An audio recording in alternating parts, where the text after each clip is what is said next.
Greg, are you ready to begin with Ghost in the Shell? I am ready. And we start with The Ghost in the Shell, episode 3. And it picks up where episode 2 left off, and the Major is tracking the footsteps of the individual who is now using optical camouflage. And she opens fire with the Fuchikoma and disables his camo by blowing up a fire hydrant, and then rallies Togusa and pursues. She has the Fuchikoma go around back, and she pursues on foot and shoots out the floor, but the guy escapes and runs into a crowd. Oh, the animation was weird. Did you feel that too? I did, like when she was grappling and stuff. Yeah. It did seem like not as polished as I guess I would have expected. I don't want to say it was bad. It did feel weird. It did feel disjointed because of like how clear the background is. Obviously, there's the change in focus in this frame, but like the amount of detail that's in the background with every window,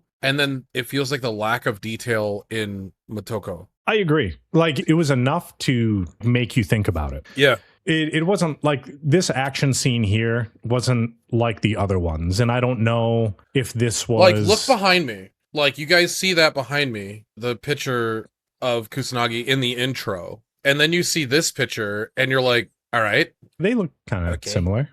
Okay, Greg, shut the fuck up. But no, I think there's a couple extra was strands of hair.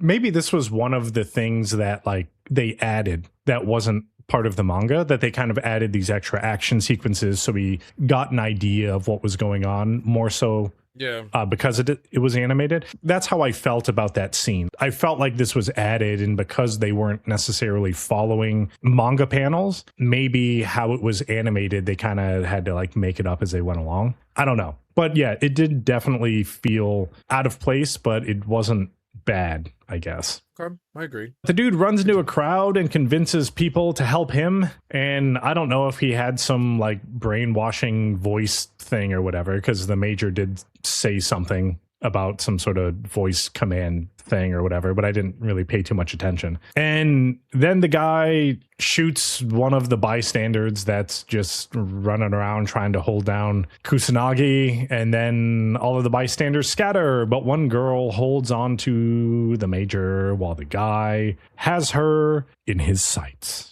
But Togusa comes in and shoots the guy and injures him, but the Major also gets shot, but she had like a bulletproof vest, and then they apprehend the dude, and it's not really a big deal. Togusa and the Major talk afterward, and she used the ghost controller on Togusa so he wouldn't shoot the dude in the head. And Togusa is like, man, we should just have killed him because now his boys will start doing shit. She's like, that's why you a rookie. And I'll keep your ghost key on hand until you stop sucking. But he's like, well, I thought he was going to kill you. And she's like, oh, you dog, Togusa. Oh, thinking about little old me. But then it cuts back to the jungle, and some dude lands in a helicopter in front of the dude they were staking out. And Aramaki is hidden with some other soldiers and the team, and they are waiting to pounce. Togusa's weird in this so far. I don't remember Togusa being like that flippant with human life in the original. Because he's like, yeah, he was just going to kill you, so I was going to kill him first.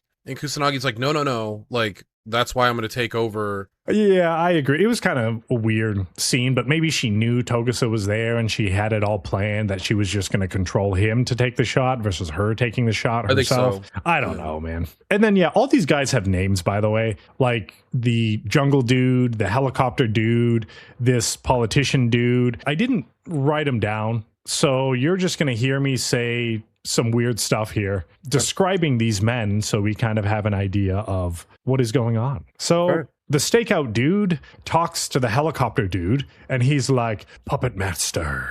And helicopter dude is like, I'm here to collect.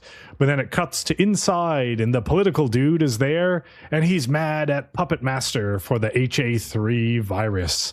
And he says the person they tracked the HA3 virus to was a nobody dude with a fake past of being a hitman and believed he was the real Puppet Master. And this was the dude that the Major apprehended in the last scene. But then Aramaki springs the trap, and he has all three of the dudes at gunpoint. But then it cuts to the garbage man dude, with Ishikawa and Borma interrogating him, and they say his wife and kids are alive. And he's been ghost hacking a government person all this time without him knowing. And he's like, well, can you erase these fake memories? And they're like, nope, current tech isn't good enough. Well, they also say that only 2 people have been able to come out of the erasure and it work. So it's like the tech's really faulty. I do think this is a really cool scene that they could have potentially expanded upon if the sound was a little bit better here.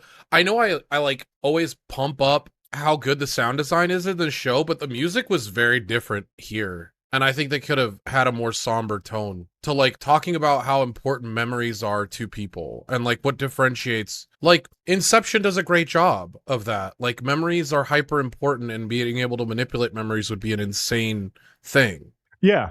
But I mean, I guess that's the difference between this versus the other ones, because I guess it's not supposed to be serious. It's not supposed to have any somber feel. Like, I feel like it's supposed to be this weird kind of goofy 90s action, Bato Ramboing in like this, waiting to like blow people away, but nothing actually happens, versus the existential discussion in the other anime works. And we still do see that discussion here at the end of this episode, actually. But comparing it to the movie or the Ghost in the Shell series, it is different, and it feels totally different, and it doesn't feel like it's that really big of a deal, because I remember this whole garbage man scene. It was like crazy because it's like, oh yeah, this guy, he doesn't actually have a wife and a kid and his kids, and he had like a photo inside of the garbage truck, and then his partner like looked at it, and it was like blank or something like that. Like it was something completely different. So like that really showed you that, oh, this dude was like hella hacked, and he's just like thinking things that aren't even true. And then same with the guy that they apprehended. Like that guy, again, it's the same in this adaptation as it is in the movie. That guy wasn't the real puppet master. He was a puppet of the puppet master, and it was the same thing. He thought he was like a hitman, but I feel like he played that hitman role like way cooler than this dude that they captured in this adaptation here. I think for me, I just like the older ones from where I'm sitting right now in this adaptation. I think I like the darker tone of the other ones better than like the lighter tone of this one. Yeah, I agree. So it cuts to the puppet master interrogation, and the major is like, this puppet master dude is also a puppet. And Aramaki is like, well, Section 6 called and they're taking over. Aramaki and the major talk about simulated experiences and shit and like some other stuff, kind of to piggyback on that guy being a puppet of the puppet master, puppeteers. But then it cuts to the garbage dude back working the garbage truck, and he's like, yeah, man, my divorce problems are over. Haha, because it was all fake. So it was just kind of, I guess, like a wrap-up scene, or to circle back around, I suppose. Yeah, it has like this weird tone. Like, he's like, I was told that none of this was real, even though I felt it. This is all that compelled me to do this. It kind of gives you like a minor glimpse into how detrimental the puppet master could be in this world. If you have the availability to hack people at such a large scale, you're not like taking over them completely like Major is. You're influencing them to do what you need them to do. And that feels so much worse. Yeah, I mean, you know what I mean? You're creating memories to convince someone that something is real, so then they will do something for you that you need them to do. Right. It does feel strange. It feels incredibly invasive, and I think that's one of the things that Ghost in the Shell did so well before. Yeah, and I mean, you're right. It is incredibly invasive, and I mean, that's kind of the whole point of the show, I think, and what they're like setting it up for, because everyone has like a cyber brain, more or less, besides like Togusa and probably a handful of like other people. But everyone else is just like chromed out of their minds, and or they're AIs, one of the two, right? They're either cyborgs or they're all chromed out, and they have cyber brains, and they have to put your consciousness into that cyber brain of yours. Like, you don't have a real brain anymore. So they're basically copying your conscious and then like pasting it onto this cybernetic brain. But then because it's cybernetic, and as they said in the very beginning, how like everything is like network connected in this world that they're living in right now, you do have that risk of like literally being hacked. And then if they're transferring consciousness from human brain to electronic brain, then there has to be a way to transfer like false memories into an electronic brain. We're not there yet in our world, obviously, right? But it's kind of like getting close. And even now we can look at things like smartphones and stuff and the technology that we have. And it's like, what are we willing to give up for the conveniences of what this technology provides? Now, obviously, it's super nice to just go on Google Maps and then pop it into your GPS and then drive, even though you fucking have no idea where you are. And it just tells you where to go. And it's awesome and it's great. But, you know, obviously there's a trade-off for all of that stuff. Like we are giving our information away, our position, our location, what we do on our phones and everything. We're trading that for these conveniences. And then now we're seeing it, you know, at like a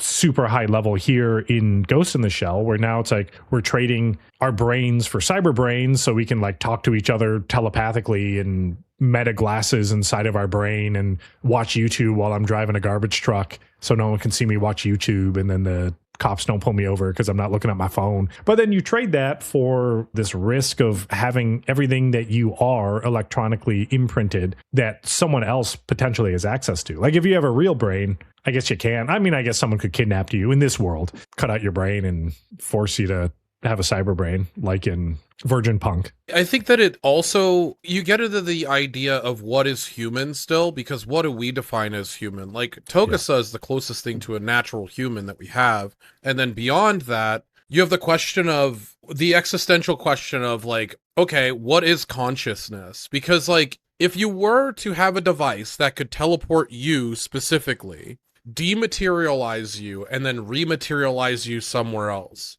how does consciousness decide, because we don't understand the human brain at that level, how does consciousness decide where to be? Is consciousness a part of the brain, or is consciousness a part of the memories that your brain has created, the code? Like if it could deconstruct you at a molecular level and reconstruct you the exact same place, would you just technically teleport? Right? Yeah. I mean, we had this discussion because it's like what was that one Magic movie with Christian Bale? Equilibrium? No, the one with the magic and the clones. Equilibrium. Oh, okay. It was fuck. The Prestige. It's like that because he was just making clones of himself and just drowning them. Because right now, I think in the world we live in now, like the individual, I think, is comprised of like, you know, what you would consider like a soul, and then the memories that were created, that you created like during your life. And if those can be altered or copy pasted or moved to something else, now you have that discussion of like, is anyone human still? And like they show it with the AI and stuff here too, where they're literally just like imprinting memories. This is almost like Blade Runner 2049 as well, right? They're just like imprinting memories onto people, which is such a great movie, man. And then like Ryan Gosling, right, in that movie, he's just a replicant. And he has the same movie as all the, or not movies, spoiler alert. He has all the memories of all the other replicants that we see it. Yeah, I'm totally spoiling the movie. But he has the same memories as all the other replicants have. And we see that when he kind of like goes to the replicant underground and they're like, oh, you thought you were special because we all have that horse memory, man. You're not special. Yeah. Like we all literally have it. It's the theory of like, okay, how do we shape this replicant to be what we need it to be? How do we give it justice? How do we give it pride? And so you implant these specific memories, and they, once you turn it on, then it develops these senses of morality. Like obviously we are the product of our environment and our upbringing, and that's another question. Like that's what I really love about these stories, is having the availability to ask what humanity truly is. But it does, to get back to Ghost in the Shell, it does feel like it's passing over these really important talking points really fast. Yeah, and that's why I like the older ones better, because I think they focused a little bit more on like those topics, which is what I'm interested in. Not necessarily just like the action and the Major being half naked, Yeah. making out with other girls or whatever. But okay, I mean, that's cool and all, but yeah. But you know, like, did we maybe- see it, maybe or we was it didn't just see it. implanted in our mind? Who knows? Right. Well, it was because they were in VR. I made a joke the other day because something popped up on my TikTok feed about some guys that were like, yo, me and my buddy were like getting into VR, and we were like, let's go to the club in VR. And they had like bouncers and then like dancers in VR. And he's like, it's so weird because you had to stand in line to get into the club, and then they like judge your character, your avatar, and they're like, you can't get into the club, little bean man, you know, kind of thing. And it's like, oh, okay, what are we doing? Like, this shit is wild. He has that memory now. He's gonna remember going to the fucking VR nightclub As a bean, and not as a bean man. not being allowed in. Yeah, 7 foot tall bouncer with like 8 foot wide fucking shoulders is like, little bean man, you can't come in here. And he's like, but I came to see my other bean friends. Nope. Yeah, and he's just like, I can't tell what's real life and what's VR anymore. Yeah, I am truly the bean man. But it cuts to a Fuchikoma dance party in Beach Day, and it explains Fuchikoma are AIs, and they talk about taking over the world from humans, but decide it's not worth it since humans change their oil and shit. And it's revealed the Major was taking over the Fuchikoma that wanted to revolt so she could introduce thoughts of suppressing a robot uprising scenario or something. But she said even if that doesn't work, she has 4 other contingency plans. So they're starting to like lead up to this whole discussion about the AI and the ghosts and the memories and stuff. They're starting to touch on it, and it's becoming, you know, more of a focal point for the story rather than kind of what we saw in the last couple episodes. Yeah. It still feels like it's kind of diluted, like in the wings. Like it's there, like I can taste it, but it's not the main flavor of the dish yet. But then it cuts to a Fuchikoma helping Bato with the training yard, and it's talking to Bato about robot rights and stuff, and they have a conversation about how everyone has rights but aren't able to exercise them, and then he brings in some religious stuff, and again, we're continuing the existential conversation on like, what are humans, what are robots, who has rights, who doesn't have rights. But then it cuts to August 10th, 2029, and the Major is hanging out while her friends are like making a cyborg or something. And then they talk about how the materials and the optical fibers and shit are getting more advanced, and go over how a new cyborg body is created. And they also have a conversation about cyborg robot rights as well. They also talk about the feeling, how they actual touch, and they give these cyborgs or androids actual touch, which is interesting. The more that I think about it, I mean, this is more and more like Blade Runner, how they're creating these cyborgs or replicants in the Blade Runner example, and how they're giving them all of this, basically all human function with inserted, created memories. They're doing the same thing here. And obviously, like, I feel like Blade Runner and Ghost in the Shell do kind of share a lot of the same messaging around kind of like, what is a human, what is a robot style existential discussion. But 32 hours later, the cyborg is finished cooking, and the next 4 hours is the connection check. And I guess the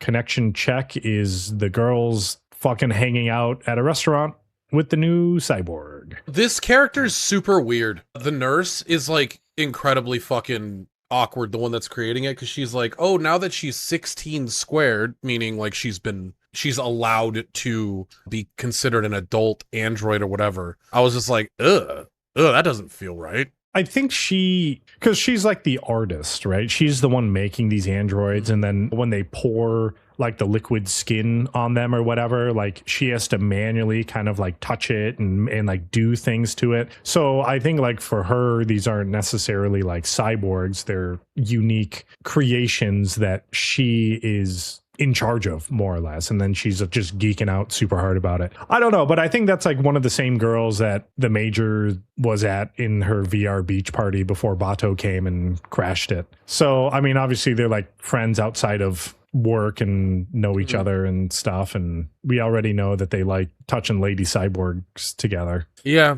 Um, Yeah, I guess. So I don't know. I don't know, man. I don't know, man. I just show up. But now the girls are at some cafe thing or whatever, and they're talking to the cyborg. And then now this is when the Major brings up the point of the whole existential parts of the show, where she says that the Major's saying maybe she died a while ago, and this version of her is just a simulated persona made up of a brain and prosthetic body, and she's never seen her own brain and is just determining shit based on what she sees around her. And, you know, then they have the discussion of like the robots and the cyborgs, and are their memories like not as important as a quote unquote human memory, human robot rights. And now we're starting to get into that whole introduction of that discussion in the show, and then that's basically how the episode ends. I liked the episode. I think it was done better than the other few episodes. I think it still runs by like all the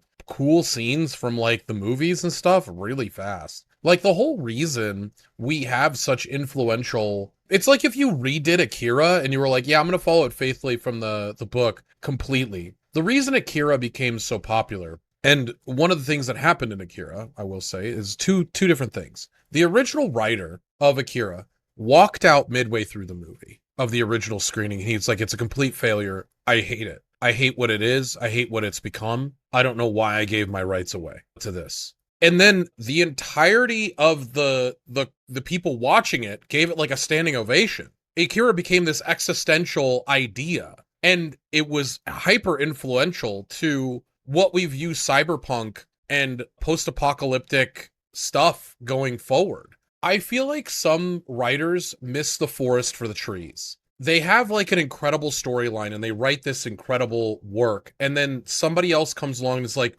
I love your work, and what it means to me is all of this. And then the writer's like, yeah, that's not what I meant it as though. But that doesn't mean that that other person's feelings are invalidated. So like me enjoying old Ghost in the Shell because of the cultural impact it had. It might not follow the manga. It might not follow it all the way. But the influence that the original manga had and the Ghost in the Shell that we saw was incredibly influential and a beautiful experience. And it feels like we're going backwards to be faithful to the original storyline and missing what made Ghost in the Shell so influential.